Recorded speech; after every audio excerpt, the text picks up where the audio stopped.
A love letter to you, a place over 1,000 hours of pure fun, fear, and focus. A long-awaited hangout after school, discussions of tasks, and a shared story through long nights and party chat. Painful defeats and excruciating achievements, evolving towards something more, something greater. Something that was hate at first taste to something that aged like a fine wine. This is an ode to you, Treyarch, and you, Black Ops Zombies.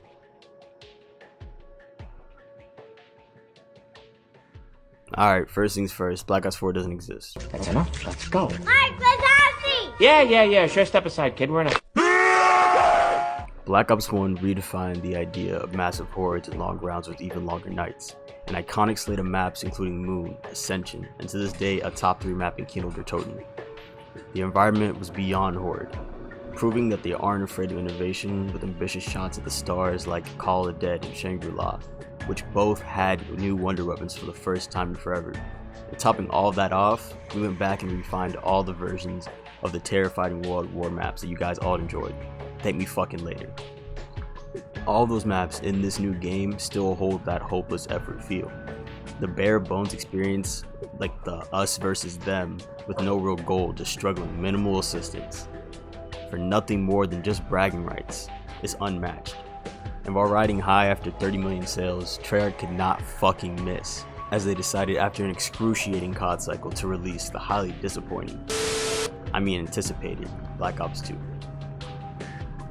Okay, let's keep it a $1.50 fuck. No one liked Black Ops 2 Zombies at launch. Everyone hated the new characters, plus finding buildables that weren't all that helpful was a turnoff. Not to mention the original map drops were just smaller versions of the main map Transit. But then Treyarch heard the chatter, and went on an absolute fucking tear. First, dropping Nuketown Zombies.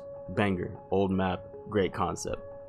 Then slap us in the face with Buried, an insane Easter egg that splits the zombies' timeline into 2 separate paths, an amazing environment and a new way to get wall weapons and traverse the map. This ambition was unfortunately taken back though when we got Die Rise. We don't talk about Die Rise, but since we are here, why the fuck would you make a map called Der Riese and play off that iconic title with a shitty hotel? Anyway, they heard the cries from the community. They missed the old fear factor, they missed the useful and impressive wonder weapons, and they wanted a simpler game overall. Then Treyarch turned around and spit in the community's face with the best tasting loogie and a breath of fresh air with Mob of the Dead. This map had it all. A newfound love for zombies, buildables that were helpful, a fire Easter egg, a new wonder weapon with a unique upgrade, and for the first time a fun mini boss since Shangri-La. But instead of taking this win and resting, Treyarch released the best map to date. Origins. Where do I start with this map? In all honesty, it deserves its own video. First, the original concept with the generators and the power pockets across the map, genius. A new digging mechanic, genius. The staffs and their upgraded counterparts, genius. A tank that's actually useful, genius. Challenges and rewards on completion, fucking genius. This was no longer a zombies mode. This was Origins the game with a side campaign and multiplayer. Not to mention the Easter egg made us question everything we thought we knew about the zombie storyline, making us think it was all just a made-up game, when in reality it was a separate entity to ensure the preservation of the human race. Think about that for a second.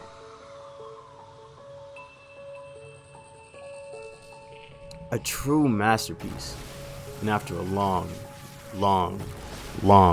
COD cycle. In 2015, we finally got Black Ops 3. This Call of Duty wasted no time in throwing you into the fire. Shadows of Evil was something special. New weapons, new gobblegum concept, one more hit before it down, a new way to traverse the map, It was far too easy just to wait there and be like, okay, we'll wait for the community to find a new love for this unique concept, because not everyone enjoyed Shadows of Evil.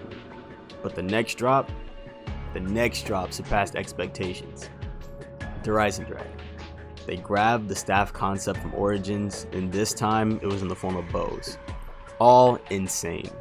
They made zombies fun again, not to mention the overarching story that is beyond belief in Zetsubo and in Gorod Krovi. But yet to come was another masterclass on display, this time in the form of Revelations, running through the near decade of memories that culminate in the defeat of the Apothicons and the savior of multiple universes in a sprint against literal time. It's a lot, to say the least. It's crazy to think that we got to this point when you look back at like Noctur Toden, and it was 2 floors and a dream. No perks, no pack-a-punch, just a gun and a horde. But the community doesn't just stop there. They took the zombies mode into their own hands. And can we just take a minute to appreciate their contribution to this game mode?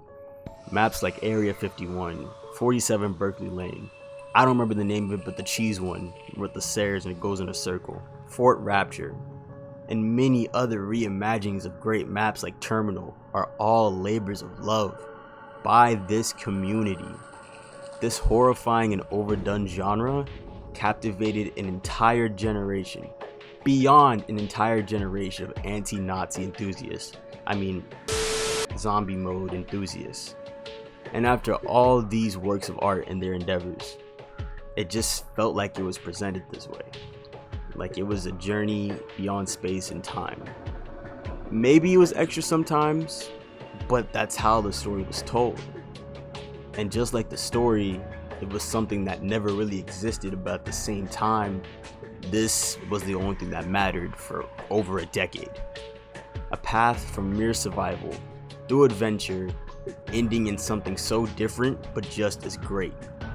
I love you, Call of Duty Zombies. That's it. Wrap it up. Cut that bitch.